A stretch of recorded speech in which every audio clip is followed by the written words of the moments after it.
Ravi de vous retrouver, chers apprenants, en ce beau matin dominical. On imagine vous êtes peut-être autour du bol de fondé Dr Massamba, ou bien de la tasse de Kenkeliba, ou bien du pain au chocolat. En tout cas, sachez que nous sommes là pour assurer le reste, pour vous accompagner, afin de démarrer cette belle journée, une journée studieuse, mais aussi une journée relaxe, docteur. Oui, merci Assou. C'est toujours un plaisir de se retrouver et de retrouver aussi les téléspectateurs et les téléspectatrices qui suivent la salle des profs un peu partout dans le monde, particulièrement nos collègues d'Afrique qui continuent aussi à suivre cette émission dans ce nouveau format où nous préparons les candidats aux examens. Ce sont des examens qui vont être dans un contexte psychologique assez particulier. Les classes sont réduites, les élèves avaient l'habitude d'être dans des classes nombreuses. Ici, ils sont dans des classes aérées. Ça peut être un avantage, mais ça peut être un inconvénient pour un élève qui, pendant 6 ans, n'a jamais été dans cette configuration spatiale. Mais il faut transformer nos obstacles en opportunités. Et c'est pourquoi je voudrais quand même saluer, comme je l'ai dit cette semaine-là, saluer les Sénégalais de l'extérieur qui créer des conditions pour que l'enseignement continue dans leur maison, que l'enseignement continue dans des écoles sénégalaises aussi, établies hors du pays. Voilà, docteur Massamba, peut-être avec cette pandémie, nous nous sommes rendus compte que nous avions des capacités de production, d'imagination, de créativité énormes. Mais oui, lorsqu'on parle de résilience, lorsqu'on parle de créativité, lorsqu'on parle de capacité d'une nation, c'est sa capacité à mobiliser de nouvelles énergies. Cette pandémie nous montre que nous sommes capables de faire de ce pays ce que nous avons envie que ce pays soit. Cette pandémie nous a montré que nous avons des ressources qui sont positives. Lorsque nous décidons de construire ensemble, de co-construire. Et nous avons montré que la télévision, que les réseaux sociaux, pour les espaces qui peuvent être irrigués, sont des ressources qui peuvent être au service de la pédagogie.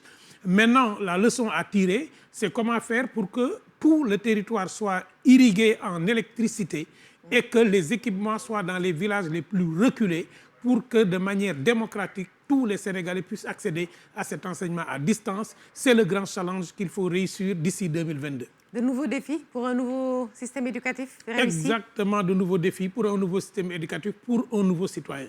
Merci beaucoup pour un nouveau citoyen. En tout cas, sachez que nous sommes là pour vous accompagner vivement, que toutes ces initiatives continuent à germer et que ça reste pérenne. En tout cas, merci beaucoup. Merci de nous accompagner. C'est dimanche matin. Le réveil a été difficile, on imagine.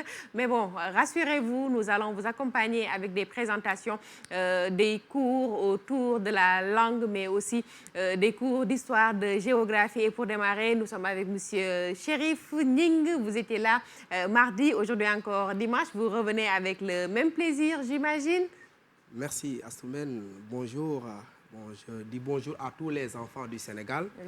Alors, c'est Chérif Ning, enseignant et directeur à l'école élémentaire de Mbroch, donc l'IF de Mbour. J'imagine que vous le dites fièrement. Oui, vraiment, je me réjouis en tout cas d'être directeur de cette école. Vraiment, c'est une localité vraiment qui est accueillante où les enfants vraiment travaillent très bien.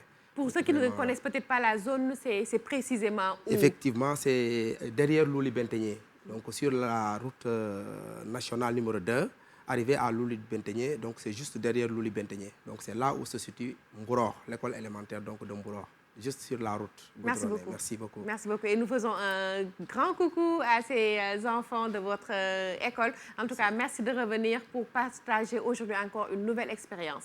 Effectivement, aujourd'hui, je suis venu sur une autre facette parce que la fois passée, j'ai travaillé en résolution de problèmes. Avec les partages inégaux, la fraction. Merci beaucoup. Aujourd'hui, maintenant, je dois aborder encore le français avec la proposition subordonnée relative, donc introduite par que, et la proposition subordonnée conjonctive introduite par que.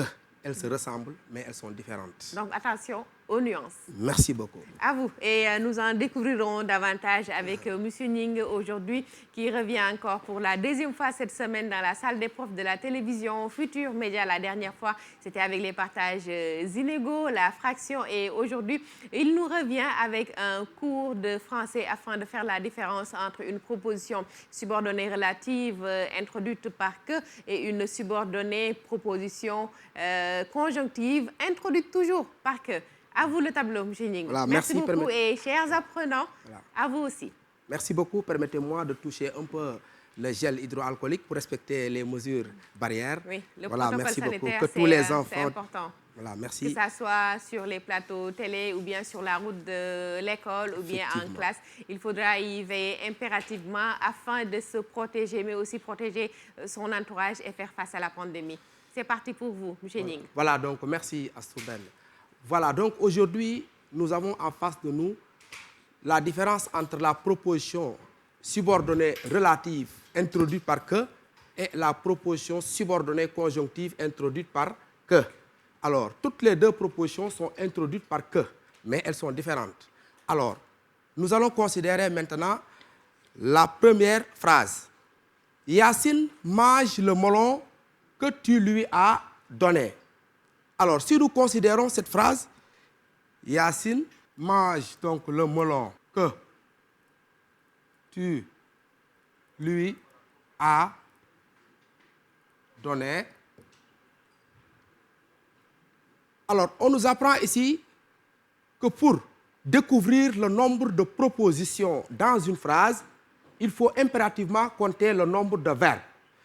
Alors, si nous considérons cette phrase, Yacine mange le melon que tu lui as donné, nous allons d'abord, donc, chers enfants, en face d'une phrase, pour déterminer le nombre de propositions, il faut déterminer le nombre de verbes. Alors, nous allons ensemble souligner le nombre de verbes. Dans cette phrase, Yacine mange. Donc, mange, c'est le verbe. Ensuite, le melon que tu lui as donné. Le deuxième verbe, c'est a donné. Alors, après avoir souligné le nombre de verbes, dans la phrase, on va essayer maintenant de repérer le mot lien. Le mot lien ici, c'est que. Après avoir repéré le mot lien, on va séparer par des traits verticaux ou bien des barres verticales. Alors, Yacine mange le melon parce que la première proposition comporte le premier verbe. Ensuite, que tu lui as donné, qui constitue la deuxième proposition. Alors, ici, il n'y a pas de problème. C'est simple. Parce que Yacine mange le melon. Si nous considérons le que, pour voir de quelle proposition il s'agit ici, le que là, quand on regarde bien, a un antécédent qui est melon. Alors, si nous regardons maintenant, si nous considérons Yacine mange le melon que tu lui as donné. Ici, le que là a un antécédent. Donc, l'antécédent maintenant, melon, va faire maintenant de cette proposition une proposition subordonnée relative, d'autant plus qu'il y a un antécédent. Parce que le que là est placé devant un nom, ou bien un groupe nominal. Alors nous allons voir l'autre que, il est placé devant quoi? Alors le que là, maintenant, est placé donc devant un nom, un groupe nominal. Et ce groupe nominal, maintenant, va impliquer une proposition subordonnée relative pour la deuxième proposition. Mais pour la première, Yacine mange le melon, nous avons donc une proposition principale. Donc, proposition principale. Donc, c'est la proposition clé de la phrase. Très bien, c'est la proposition clé de la phrase. Sans laquelle la phrase n'a pas de sens. Effectivement. Alors, cette proposition principale, maintenant, sera rattachée à une autre proposition qui est ici introduite par que une proposition. Maintenant, je dois abréger, d'autant plus que j'ai écrit proposition, en tout cas entièrement. Proposition, maintenant, subordonnée. Donc, subordonnée,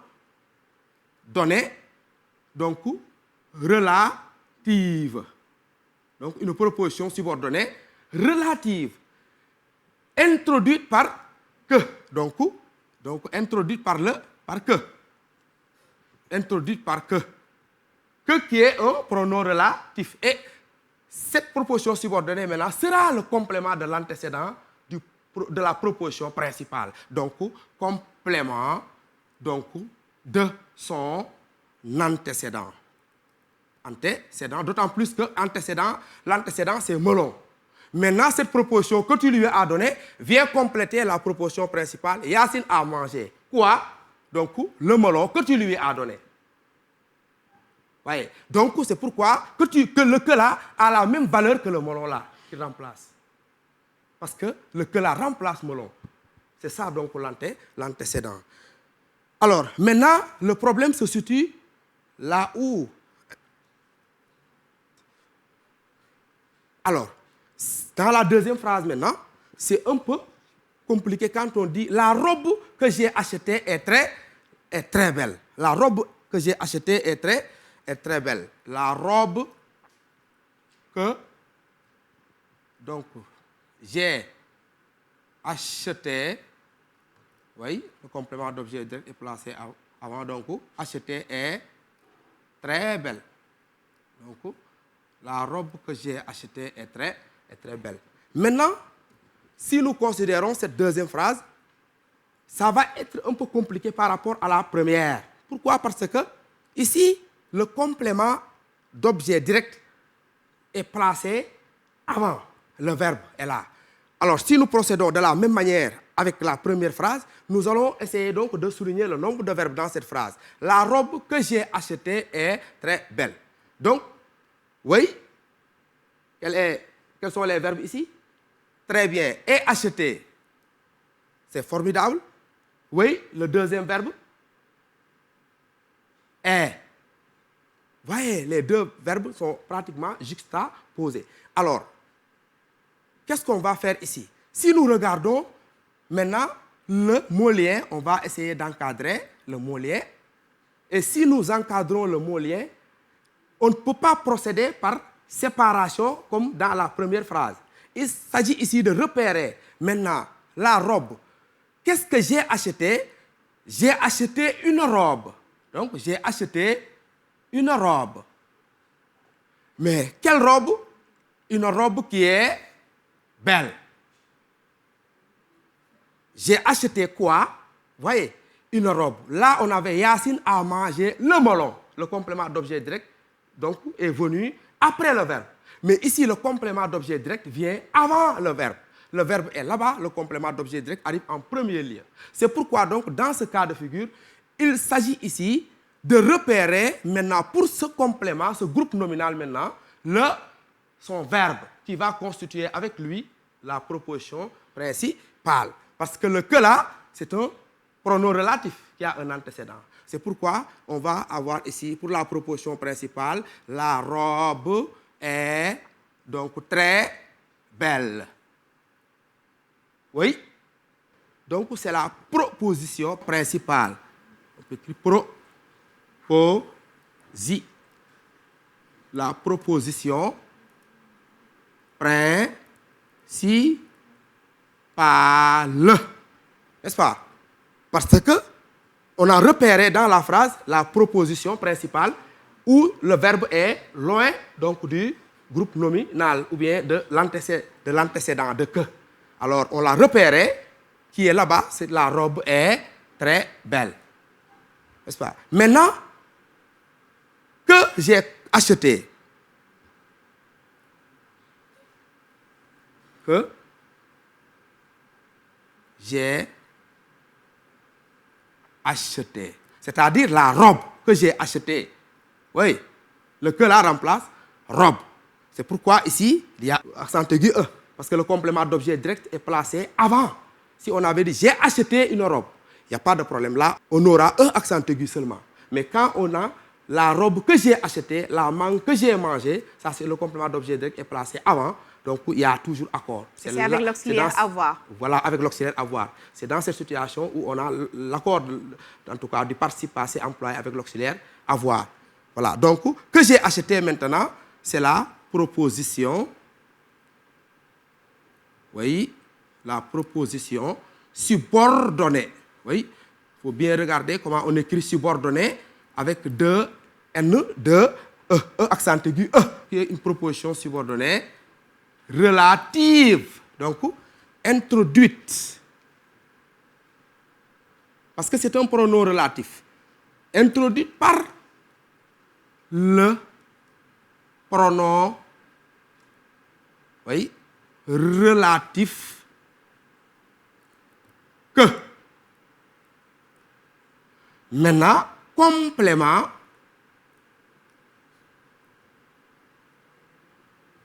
de son antécédent. Quel antécédent? Robe. Complément de son antécédent. Complément de son antécédent. Voyez donc, ici nous avons une proposition subordonnée relative, mais qui est introduite ici par que. Mais que pronom relatif. Les pronoms relatifs, on a donné tout à l'heure la liste qui donne quel pour retenir ça. Donc c'est une astuce pour que les enfants, lequel, lesquels, desquels, etc. Mais le que, c'est le que là en tant que pronom relatif qui ressemble en tout cas au que en tant que conjonction de subordination, en tout cas qui est aussi aujourd'hui l'objet de notre leçon. Mais si nous prenons maintenant le que en tant que conjonction de subordination. J'aimerais que tu viennes me voir. Parce que l'homme que Moussa a rencontré et son oncle, c'est la même chose. Quand nous regardons ici, nous avons l'homme. Alors, il faut chercher maintenant le verbe de la principale. L'homme et son oncle. Donc, c'est l'homme et son oncle, c'est la proposition principale. Que Moussa a rencontré, c'est la proposition subordonnée relative introduite par le pronom relatif que, complément de son antécédent, l'homme. Alors, là, je pense que c'est un peu clair. Bien clair. J'aimerais que tu viennes me voir. Donc, j'aimerais que, avec S, parce que c'est un souhait, j'aimerais que tu viennes, c'est le subjonctif. Ici, j'aimerais que tu viennes me voir. Après la pandémie. Très bien. Après même la pandémie. Très bien, Assou. C'est formidable. Après la pandémie. Après la pandémie. J'aimerais que tu viennes me voir après la pandémie. Nous allons aussi essayer donc de repérer le nombre de verbes dans cette phrase. Alors, si on regarde, j'aimerais. Le nombre de verbes renvoie au nombre de propositions. Impérativement au nombre de propositions. Alors, quand on dit j'aimerais que tu viennes me voir, le verbe ici, très bien, aimerais. Que tu viennes me voir, c'est le nombre de verbes conjugués. Il faut le nombre de, parce qu'on peut avoir un verbe à l'infinitif. Oui. Donc, il faut toujours repérer les verbes conjugués, parce que c'est le voir là qui m'a un peu édifié. Donc, c'est important. La précision est importante. Voilà, c'est le nombre de verbes conjugués et pas le nombre de verbes. Non, sèchement, non. Donc, que tu viennes me voir, le deuxième verbe, c'est vienne. Maintenant, on va procéder, en tout cas, au repérage maintenant du mot lien. Alors, on l'a repéré, c'est que maintenant, on va séparer par des barres verticales. J'aimerais, et pour pouvoir maintenant découvrir la nature de cette proposition subordonnée, parce que le problème ici, c'est la proposition introduite par que, qui est ici le problème, parce que la proposition principale ne change pas.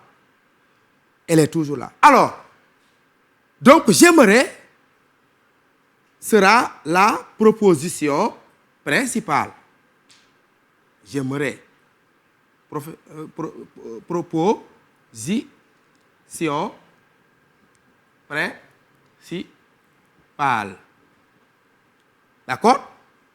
Maintenant, que tu viennes me voir. Alors, si on considère ce membre de phrase, le que là, est-ce que c'est un pronom relatif? Non. Parce que, pourquoi? Parce qu'il n'y a pas d'antécédent. Ce que n'a pas d'antécédent, il est devant un verbe. Là-bas, on avait un antécédent, mais ici, on a un verbe. Un verbe conjugué au conditionnel présent. Donc, le que là ne peut pas être un pronom relatif. C'est pourquoi la proposition que tu viennes me voir après la pandémie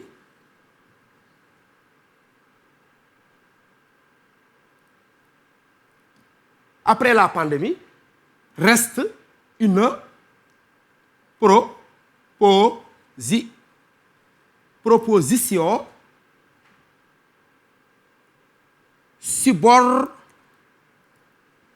données conjonctives. Conjonctive et non relative. Pourquoi? Parce qu'elle est introduite par une conjonction de subordination. Et aussi, il y a une astuce pour les retenir. Quand que si comme lorsque. Oui, c'est pour retenir quelques-uns. On ne peut pas faire une liste. S'il vous plaît. D'accord. Quand que. Quand. Que. Si. Comme. Lorsque. Puisque quoi que. Donc. Puisque. Quoi que. Quand que si comme lorsque, puisque quoi que. Donc, c'est une manière aussi de retenir les conjonctions de subordination. Très bien. Belle astuce. Oui. J'espère Donc, que Off a bien retenu. merci. Donc maintenant, cette proposition-là, elle n'est plus proposition subordonnée relative, mais conjonctive. Pourquoi? Introduite par une conjonction de subordination. Conjonction. Donc, conjonction de subordination. Et je donne une astuce pour retenir les conjonctions de subordination. Pour les retenir, on peut dire quand, que, si, comme, lorsque. Donc, une phrase. Donc, ce qui veut dire quand, que, si, comme, lorsque, puisque, quoique. Quand, que, si, comme, lorsque, puisque, quoique. Donc, alors, la proposition, elle est proposition subordonnée conjonctive, donc introduite. Donc, introduite par la conjonction de subordination. Par la conjonction de subordination. Par la conjonction de subordination que complément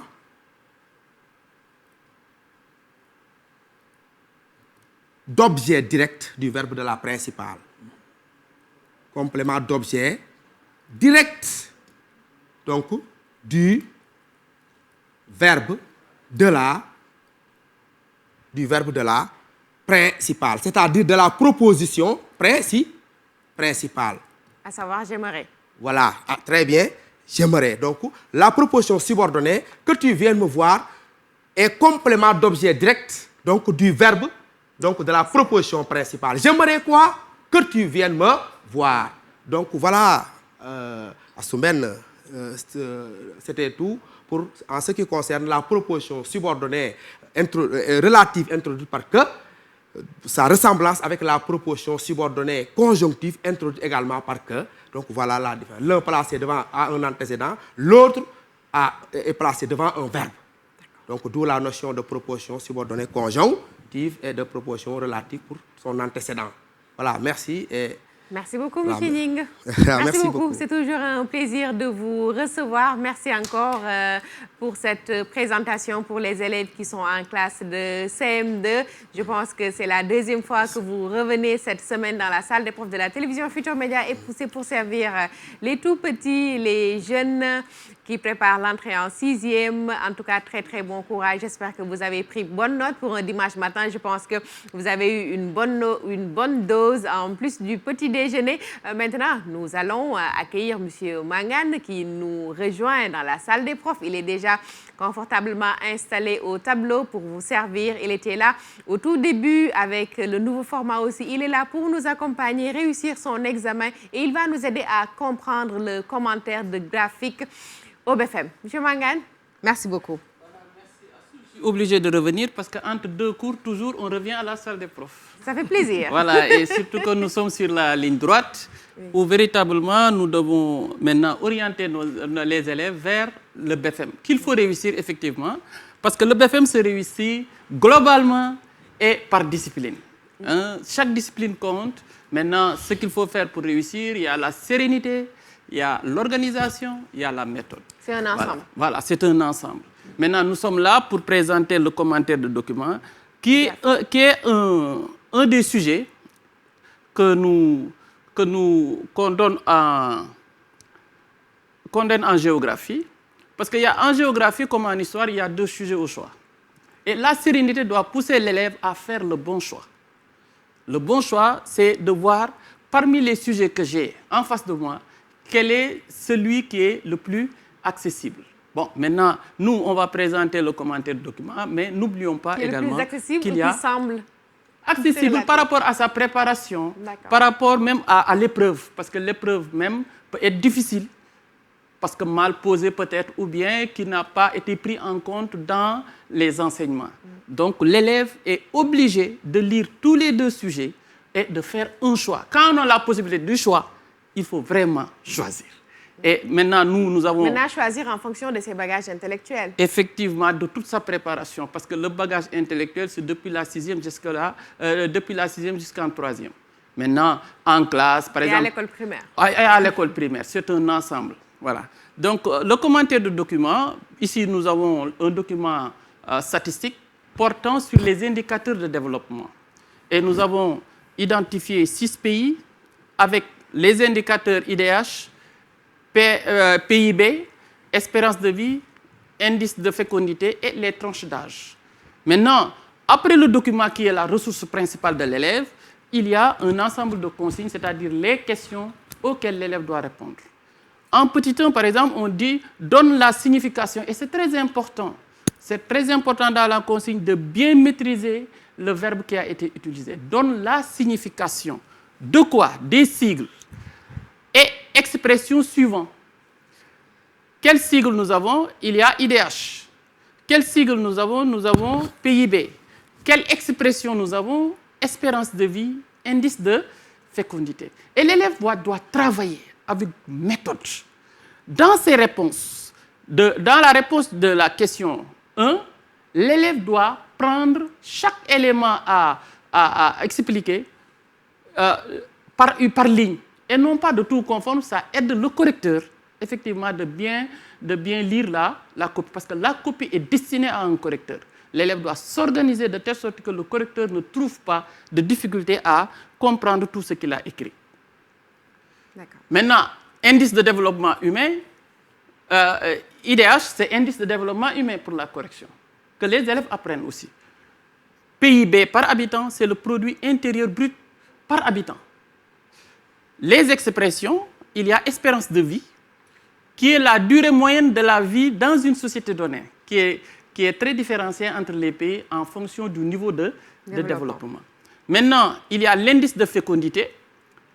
L'indice de fécondité, c'est le nombre moyen d'enfants par femme en âge de procréer, 15 à 50 ans pour une période déterminée. Là, je laisse à Mme Lo, le professeur d'économie familiale, vraiment de déterminer cette fourchette d'âge parce qu'elle me repose toujours, oui, mais on peut avoir un enfant à 14 ans. Oui, la limite, c'est 49 ans. Bon, mais dans tous les cas, les femmes sont tous des femmes, mais elles ont des physionomies différentes qui déterminent ces différences de période. Pour ne pas ouvrir la querelle avec Mme Lo. Maintenant, la deuxième question, c'est classe ces différents pays. Nous avons l'Allemagne, Brésil, Inde, Japon, Mali, Sénégal. Nous les classons en fonction de leur IDH. Il y a d'autres indicateurs. Il y a d'autres indicateurs qui sont donnés au tableau, mais on vous dit en fonction de l'IDH. Et là, l'élève, il revient sur la colonne IDH pour ne pas faire d'erreur. Donc, c'est un aller-retour entre le document et la copie. Il faut aller à la pêche. Ah oui, il faut aller à la pêche. Comment faire ce classement? On lui demande de classer ça en 3 groupes, voyez, dont chacun portera un titre. Donc, c'est à l'élève, c'est à toi de trouver le titre de chaque colonne. Et en termes de classement, l'outil le plus adapté, le plus approprié pour faire un classement, c'est réaliser un tableau de classement. On a dit 3 groupes, 3 colonnes. Maintenant, chaque colonne portera un titre. Alors, quand on observe les IDH, il est facile de distinguer ces 3 groupes. Il y a les pays à développement humain élevé. Les pays à développement humain élevé, dont l'IDH est supérieur à 804, 0,804. Parce que l'IDH aussi, il faut que je revienne, parce que c'est ce lapsus-là, quand je dis à 804, c'est faux. Parce que l'IDH, c'est entre 0 et 1. Ne dépasse jamais 1. Alors, donc 0,804. Et il y a des pays qui sont des pays à développement humain moyen. C'est entre les IDH entre 0,804. Si c'est les mathématiciens, il faut que je revienne un peu sur ça. Les mathématiciens, eux, ils font des bornes. Ils font des bornes. Quand je dis tous les pays à développement humain élevé, vous voyez, les mathématiciens ont une manière de représenter ça. Ils mettent 1 parce que c'est fermé, parce qu'il n'y a pas supérieur à 1. Et ils mettent 0,804.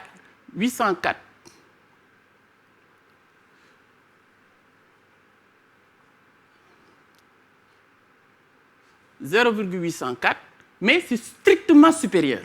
Donc, qui n'est pas inclus dans le crochet. Donc, c'est à l'extérieur. Voilà. Maintenant, on revient sur toujours notre tableau pour continuer le classement. Il y a des pays à développement humain faible. Vous voyez? Les pays à développement humain faible, leur IDH est inférieur à 507.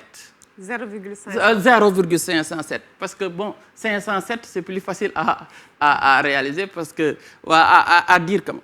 Alors, maintenant, dans le classement, qu'est-ce qu'on observe? Regardons notre tableau de statistiques.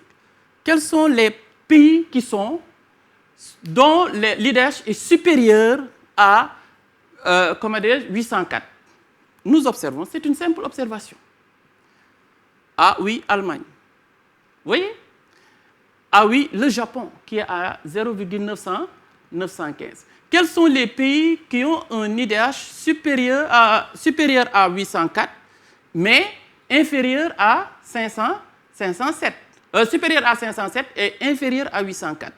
Nous avons... Donc, par 804, nous devons entendre 0,804. 0,804. Voilà. Si je dis 804, Jean, sans mettre 0, aidez-moi à mettre 0, 0, voilà. Alors là, nous avons le Brésil et l'Inde. Et les pays à développement humain faible, ce sont ces pays-là dont l'IDH est inférieur à 0,507. C'est le Mali et le Sénégal, malheureusement. Malheureusement. Donc, mais c'est ça la répartition qu'on peut faire à partir de l'IDH. Maintenant, le développement étant un aspect global, on ne peut pas tout de suite dire que le Brésil et l'Inde, comme ils ont un IDH moyen, ils sont dans la moyenne, ils sont développés. Parce que le développement est multidimensionnel. Vous voyez, ce n'est pas parce qu'on a atteint un niveau de développement industriel qu'on peut se prévaloir d'être un pays développé. Ce n'est pas parce qu'on est riche, comme le Qatar, où on a les pétrodollars, qu'on tire des ressources naturelles, qu'on peut se dire que nous sommes un pays développé. Le développement, c'est un ensemble où véritablement on met beaucoup de caractéristiques dont d'ailleurs l'espérance de vie, l'indice de fécondité, vous voyez, on met le niveau d'alphabétisation des adultes, l'accès à l'eau, l'accès à l'électricité. Oui, tout ça contenu dans un indice synthétique qu'on appelle indice de développement humain qui nous permet d'avoir cette répartition de pays. Pour continuer toujours l'exploitation, l'exercice, il y a un petit 3. On nous dit, à partir des exemples de l'Allemagne et du Sénégal, compare les tranches d'âge en rapport avec l'espérance de vie, l'indice de fécondité respectif de ces deux pays.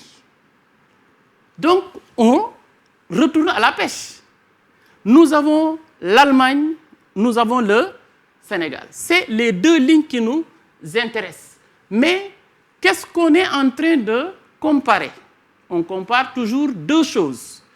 ou 2 éléments ou plusieurs éléments.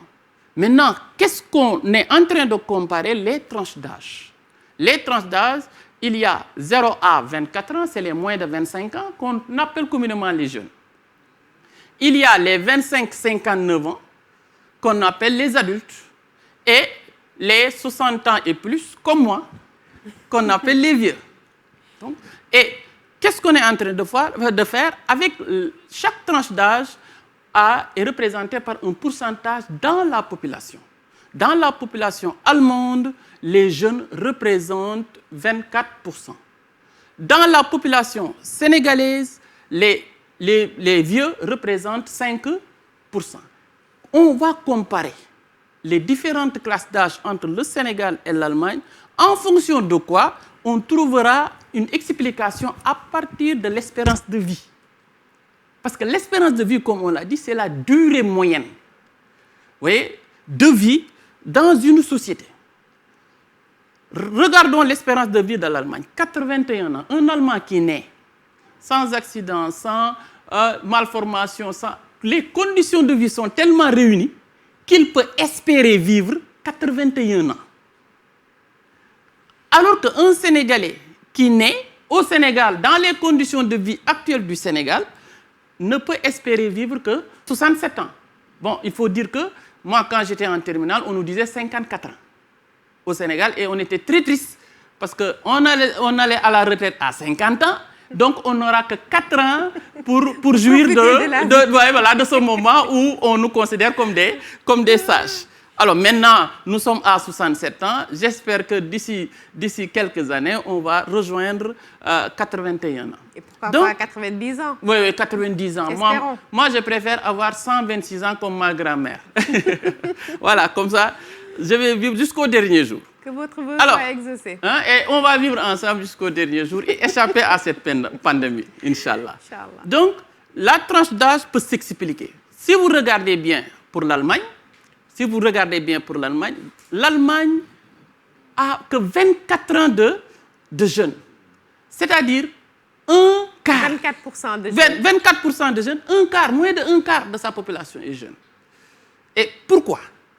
Pourquoi? Parce que l'indice de fécondité de l'Allemagne est très faible. Nous sommes à 1,5, qui est très bas par rapport au seuil de renouvellement. Le seuil de renouvellement, c'est d'1,1. Pour qu'une population une génération puisse se renouveler, c'est-à-dire 25 ans, il faut que l'indice de fécondité soit à 2,1.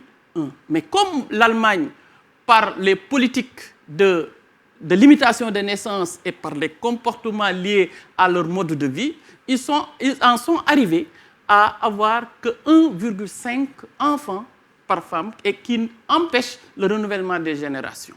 Ce qui fait que la jeunesse est très mal représentée. Alors que si vous observez le Sénégal, nous sommes à 4,7. Donc nous avons doublé même le seuil de renouvellement. Ce qui fait que nous avons une frange importante de jeunes, avec tous les problèmes. Il y a des atouts. La jeunesse d'une population a des atouts. C'est clair, parce que c'est la jeunesse qui est l'avenir, comme on dit. C'est la force ouvrière. Oui, c'est la force ouvrière, c'est cette jeunesse qui doit travailler, mais une jeunesse aussi coûte cher, parce que c'est une jeunesse à éduquer. Une jeunesse à prendre en charge, à alimenter, etc., etc. Ce qui fait que, effectivement, nous, au Sénégal, nous avons énormément de jeunes. Et toutes les générations du Sénégal, on nous a posé le problème de l'emploi des jeunes. Il y a l'éducation qui est là, et effectivement, qui constitue une charge pour nos États dont les populations sont effectivement très, très jeunes.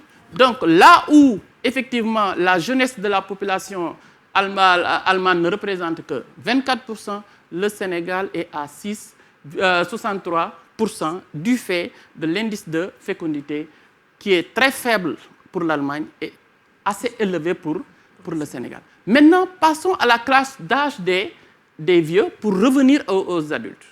Qu'est-ce qui se passe? Les vieux représentent 27% de la population allemande. Les vieux ou le troisième âge? Oui, le troisième âge, ou bien on dit l'âge de sagesse. L'âge de sagesse. Bon, Alors, les vieux représentent 27%. Alors qu'au Sénégal, les vieux représentent que 5%. Où est le problème? Mais c'est lié à l'espérance de vie. Ils vivent plus longtemps, donc plus de jeunes, plus de vieux. Nous, on vit moins longtemps, moins de jeunes.